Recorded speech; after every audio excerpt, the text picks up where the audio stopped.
a gente tem que ter essa conexão e falar, Deus vai falar comigo, eu tenho certeza que Ele tem uma palavra para a minha vida, amém? Porque é como eu sempre digo aqui, a palavra de Deus é o maná que nos alimenta e é o manual que nos orienta, amém? Glória a Deus. Então, eu quero te pedir desde já que você possa estar compartilhando, compartilhe o link, que outras pessoas possam receber dessa palavra também, que eu tenho certeza que vai trazer direção para essa semana que se inicia, amém? Glória a Deus, amém.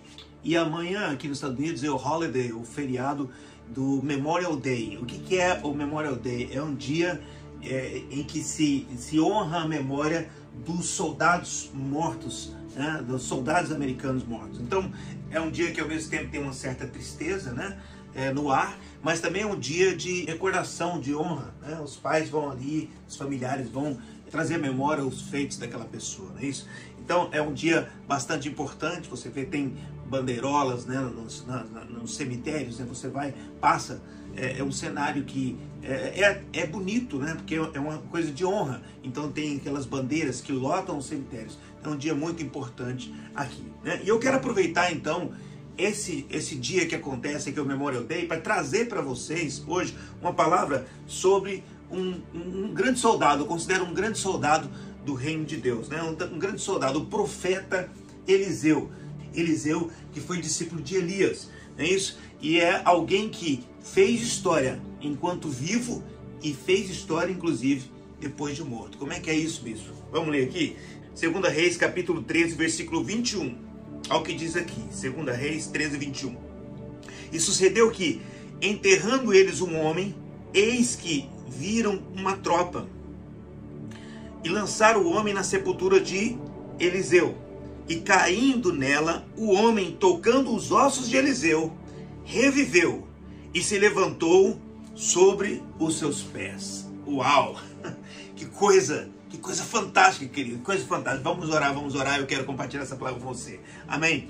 Pai, eu quero te louvar e te agradecer por esse momento tão precioso, que é o momento de receber a tua palavra, Senhor. E eu quero te pedir em nome de Jesus que o Senhor esteja abençoando as nossas vidas e que o Senhor possa estar hoje nos fortalecendo, que o Senhor possa estar, ó Deus, alimentando o nosso espírito, que nós possamos, ó Pai, receber força para a caminhada que nós temos, a semana que se inicia. Senhor, em nome de Jesus, abençoe a cada um de nós. Abra a nossa mente, abra os nossos olhos espirituais, nossos ouvidos espirituais, que possamos enxergar tudo aquilo que o Senhor tem para dizer a cada um de nós, em nome de Jesus. Amém.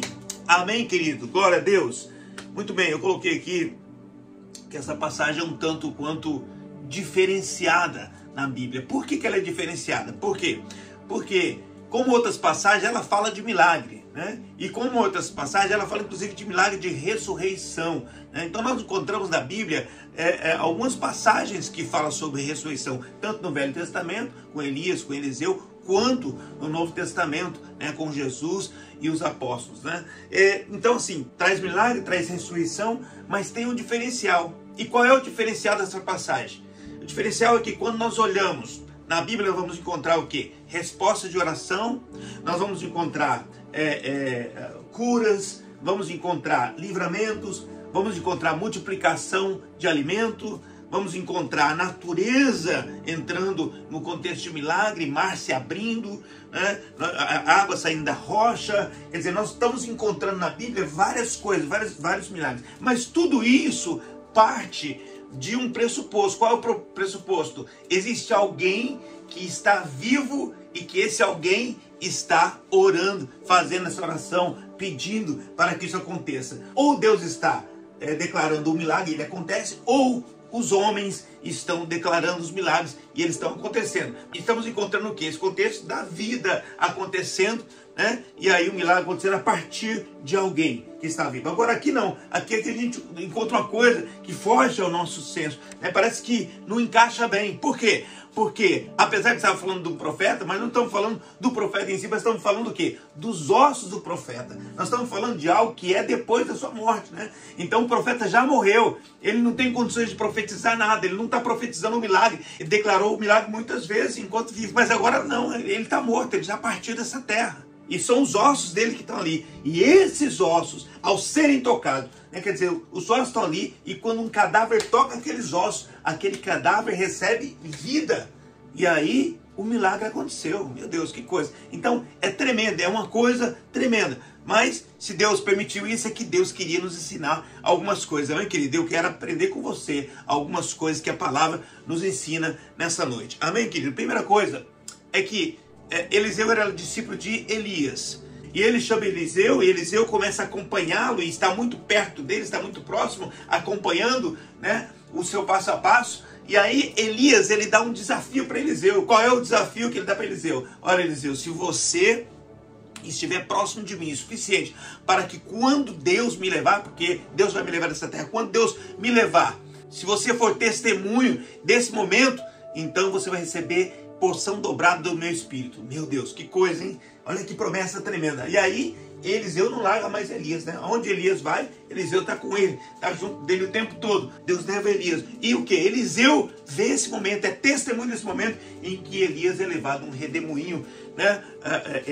Aquela coisa com fogo, né? Outros dizem carros de fogo, enfim, mas era um redemoinho. E aí ele é levado. Deus leva Elias. E Eliseu recebe a capa de Elias e ele recebe a porção dobrada. É uma coisa interessante, muito essa história. Por quê? Porque Elias, de fato, era um homem que era usado por Deus. E Elias, a partir de Elias, Deus fez 7 milagres, né? Então, ele falou para não chover, não choveu. Depois orou para chover, choveu. Ele orou para ter a farinha da viúva não faltasse, aconteceu o milagre. Ele orou para descer fogo do céu, quer dizer, ele vai operando os milagres que Deus lhe dá a condição de operar. E ele opera 7 milagres. Então, Elias opera 7 milagres. Ele dá a porção dobrada para Eliseu. E o que acontece? Eliseu agora, então, vai operar, logicamente falando, Eliseu deveria operar 14 milagres. Uau! E Eliseu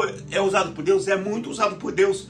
E aí, então, Eliseu agora recebe, né, a porção dobrada, e ele já começa a testar, né, o primeiro milagre, eu acho que ele joga a capa no rio Jordão, o rio Jordão se abre, né, e ele começa a ser usado por Deus também. Ele ora também, joga farinha na panela e tira a morte da panela, a Bíblia diz, né, tem outra hora que ele faz um machado flutuar na água, né? Ele também ora por ressurreição, ele ora pelo azeite da viúva, enfim, ele vai operando milagres também. E aí ele opera 13 milagres, olha que coisa interessante, opera 13 milagres. Então aí fecha a sua vida aqui na terra, ele vai para o céu, ele morre e operou 13 milagres, ok? Uma conta pra gente uma conta, não é tão ruim de entender, não é uma coisa difícil de entender, não. Um operou 7 e ele operou 13, tá bom, mas é praticamente os 14, né? Mas Deus é tão tremendo, Deus é tão incrível, maravilhoso, que ele faz isso, ele dá essa deixa pra gente, uma coisa fantástica, né? Ele dá um milagre diferenciado.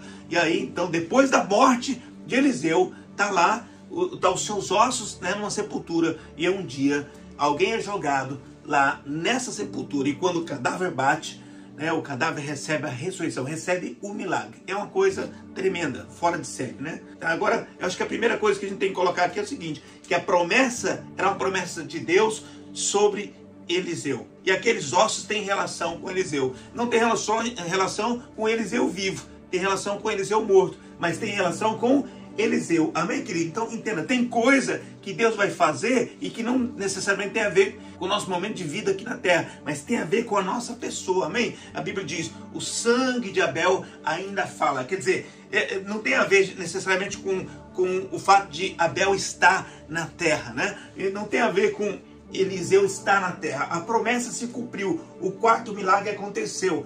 Eliseu não estava na terra, mas a pessoa dele foi envolvida nessa situação. Amém, querido? Os ossos dele. Amém? Então é muito importante a gente entender isso. Deus faz esse tipo de coisa. Tem coisa que a gente vai sair daqui, mas vai continuar. Eu vou falar mais ainda sobre isso. Amém? Vamos lá. Então, se eu estudar a vida de Eliseu, o que eu encontro é Eliseu é o profeta da porção dobrada. Elias produziu 7 milagres, Eliseu produziu 14 milagres. 13 milagres ele produziu em vida e o 14º milagre foi após a sua morte, produzida pelos ossos dele. Que coisa fantástica. Então a gente fecha aí. Primeira coisa que a gente aprende, então, as promessas se cumprem, amém, querido? As promessas se cumprem.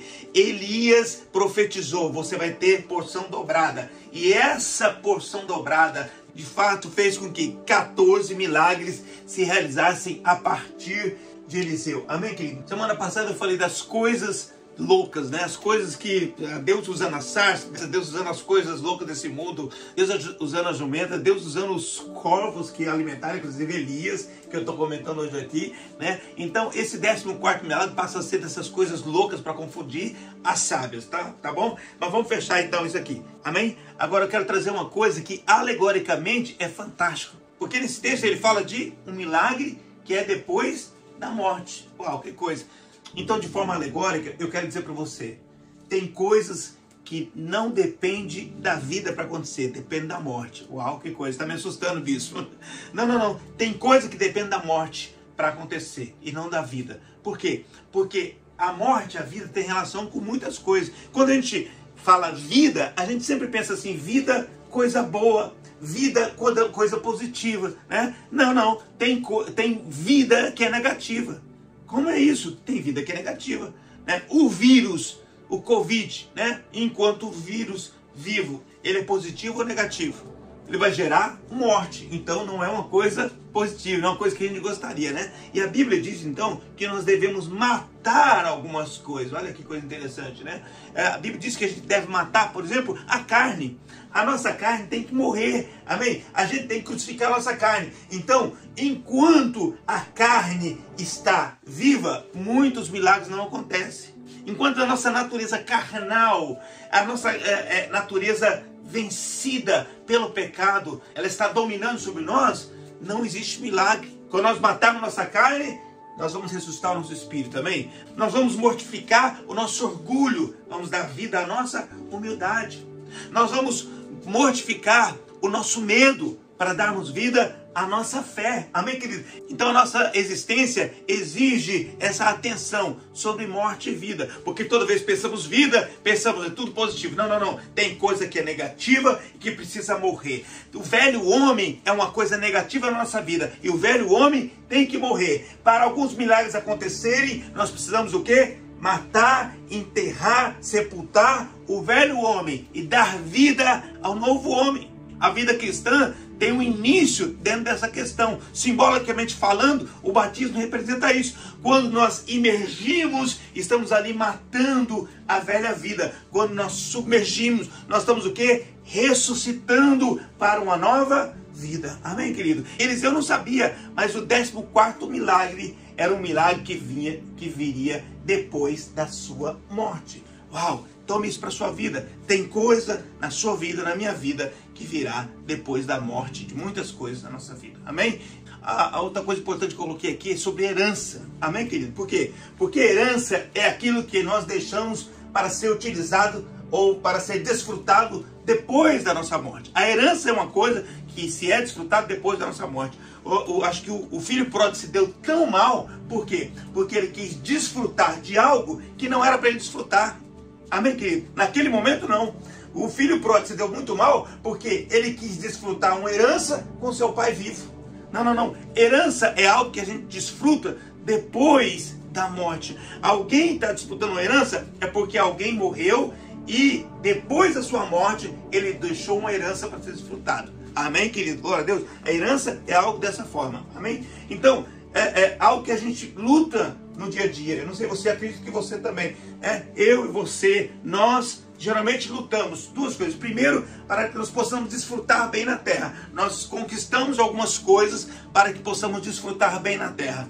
E outras coisas nós conquistamos e salvamos, nós guardamos algumas coisas para que, se Jesus não voltar, após a nossa morte, os nossos filhos continuem desfrutando das nossas conquistas. Amém, querido? Quem profetiza isso em nome de Jesus? Que se Jesus não voltar e nós partirmos dessa terra, nós vamos deixar uma herança para os nossos filhos, para os nossos netos, para a futura geração. Amém? Nós vamos deixar essa herança em nome de Jesus. Amém? Então, herança é uma coisa importante que nós deixamos depois de nós partirmos, né? A herança que Eliseu, sem saber, deixou foi a ressurreição de um morto. Amém? Que coisa fantástica, que coisa tremenda. Amém? Mas aqui eu quero trazer outra coisa que eu acho muito, muito importante. O texto diz assim, tocando os ossos de Elias. O que são os ossos de Elias? O que representa os ossos de Elias?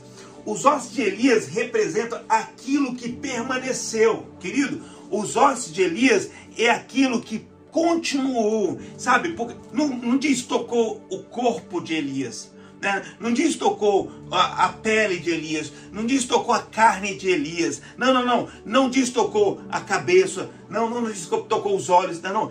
A Bíblia diz, tocou os ossos de Elias. Uau, que coisa! Quando Elias em vida ressuscita um jovem, a Bíblia diz que ele vai e ele se deita sobre aquele jovem, ele está orando, e ele se deita sobre o jovem, coloca as suas mãos sobre as mãos, coloca os olhos para frente dos olhos, quer dizer, ele coloca corpo com corpo, e ele está orando, declarando ali, quer dizer, o seu corpo está tocando outro corpo, e ele está ali declarando a vida sobre aquele jovem, e aquele jovem recebe aquela vida. Amém, querido? Agora aqui não tem, né, o corpo, tem os ossos. Os ossos é aquilo que sobrevive ao tempo, né? Quando a gente vê, vamos ver os ossos da pessoa. Quer dizer, depois de um tempo, a gente enxerga os ossos. Já não tem pele, já não tem carne, já não tem sangue. Não tem nada. Tem o quê? Tem os ossos. Então os ossos é aquele que resta, ou aquele que continua, ou aquilo que permanece.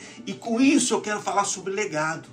Por quê? Porque a herança, às vezes sabia? A herança às vezes, dependendo de quem é o receptor, né, o herdeiro, muitas vezes a herança se perde facilmente. As pessoas na herança dá aquela briga, aquela luta, não é isso? Tem quantas pessoas que depois de morte você encontra, você vê o tempo todo na televisão, famílias que entram em brigas, né, judiciais por conta da herança deixada. Então é muito complicado. Legado diferença de herança, porque herança é algo material que a gente deixa para o lado de fora, né? É uma coisa externa. Agora legado não, querido. Legado é algo imaterial e que a gente deixa para o lado de dentro, né?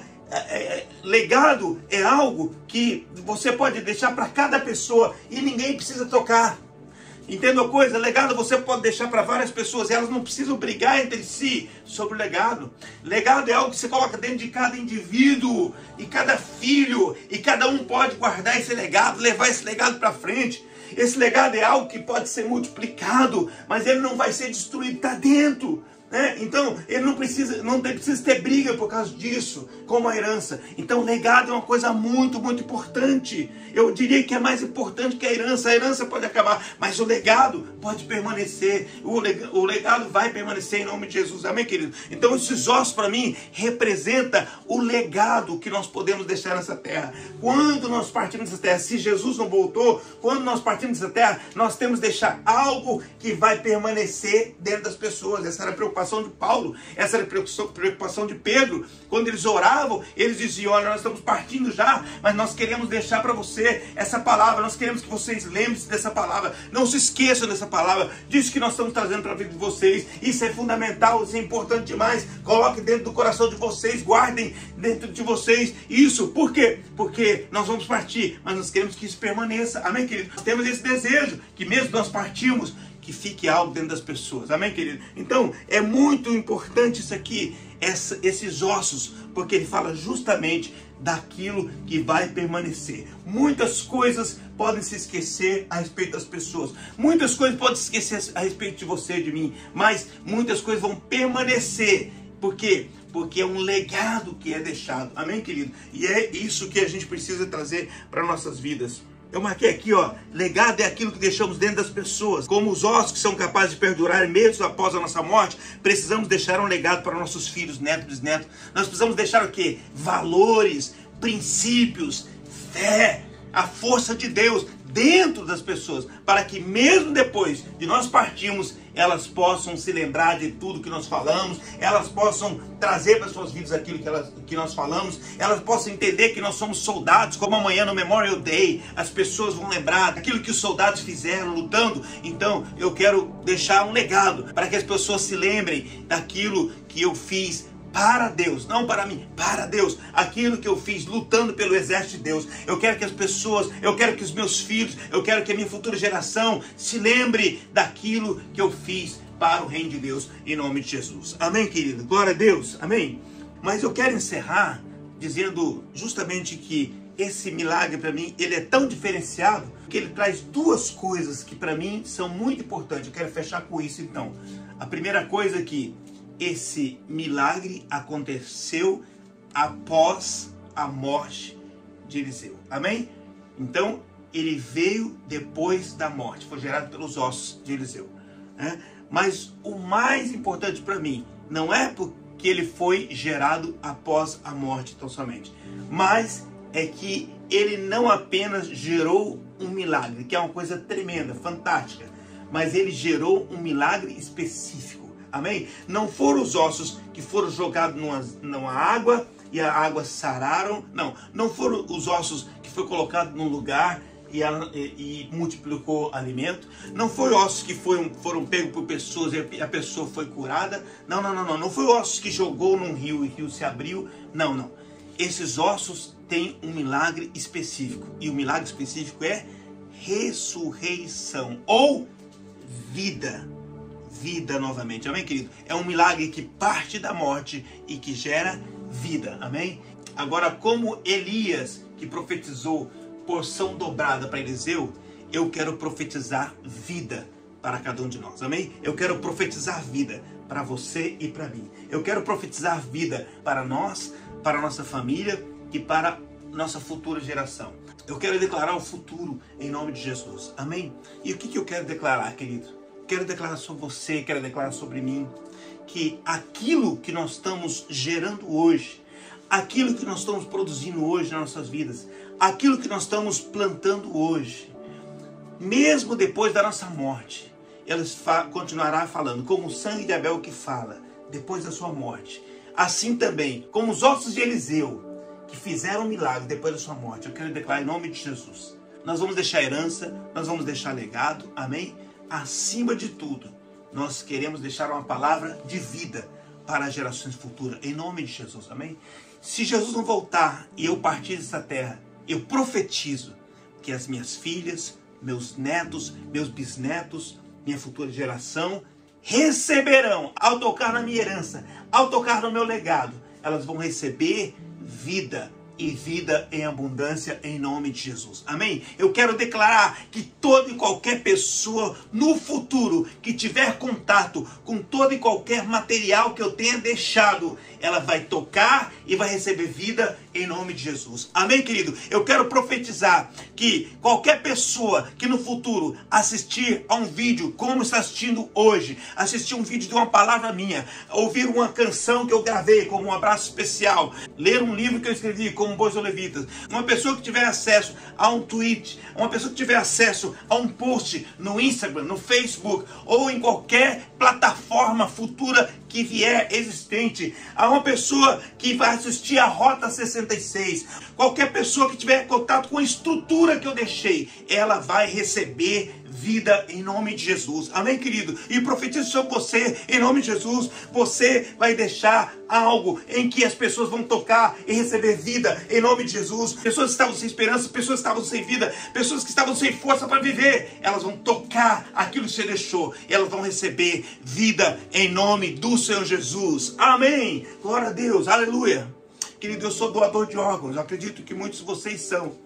E eu penso disso de uma forma maravilhosa, de uma forma tremenda isso dentro de mim. Quando eu vejo esses documentários de pessoas que receberam os órgãos de outras pessoas, olha que coisa fantástica, né? Coração de pessoas que deixaram essa terra, que foram embora, já partiram dessa terra, estão batendo na vida de outras pessoas. Então a pessoa vai embora desse plano material, ela vai para o mundo espiritual, mas ela deixa o coração que ela usava aqui, batendo em outra pessoa. Uau, que coisa, querida, é fantástico um negócio desse. É o coração em um, talvez o rim está no outro, né? Talvez o fígado está no outro, ou seja, os órgãos dela foram distribuídos. Pessoas estão recebendo milagres, né? Na sua vida, estão recebendo vida, estão continuando vivendo a partir daquela doação, querido. Eu quero ser um doador. Toda e qualquer pessoa que receber da sua herança, do seu legado, vai receber vida em nome de Jesus. Toda e qualquer pessoa que tocar nos seus ossos vai receber vida. Não vai receber apenas um milagre, não vai receber apenas uma palavra boa, não vai receber apenas uma cura. Não, ela vai receber vida em nome de Jesus, em nome de Jesus. Amém, querido? Quero declarar o poder do Senhor movendo a sua vida, para que você possa ser de fato um gerador de vida em nome de Jesus. Amém? Vamos orar. Pai, eu quero te louvar, te agradecer por esse tempo preciosíssimo com a tua palavra, aprendendo, recebendo do Senhor.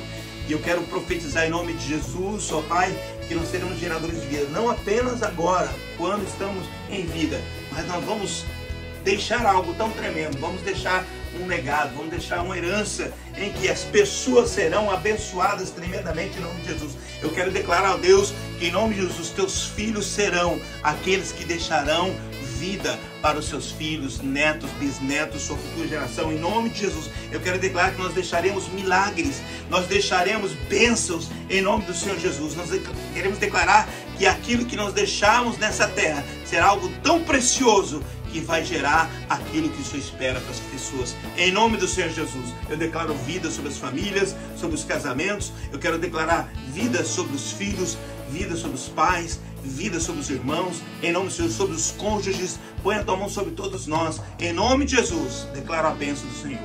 Amém, Jesus. Amém? Deus te abençoe muito, muito, muito, muito, muito. E que essa semana você possa sair com essa palavra. Eu quero, como Eliseu, que os meus ossos produzam vidas. Que aquilo que deixar nessa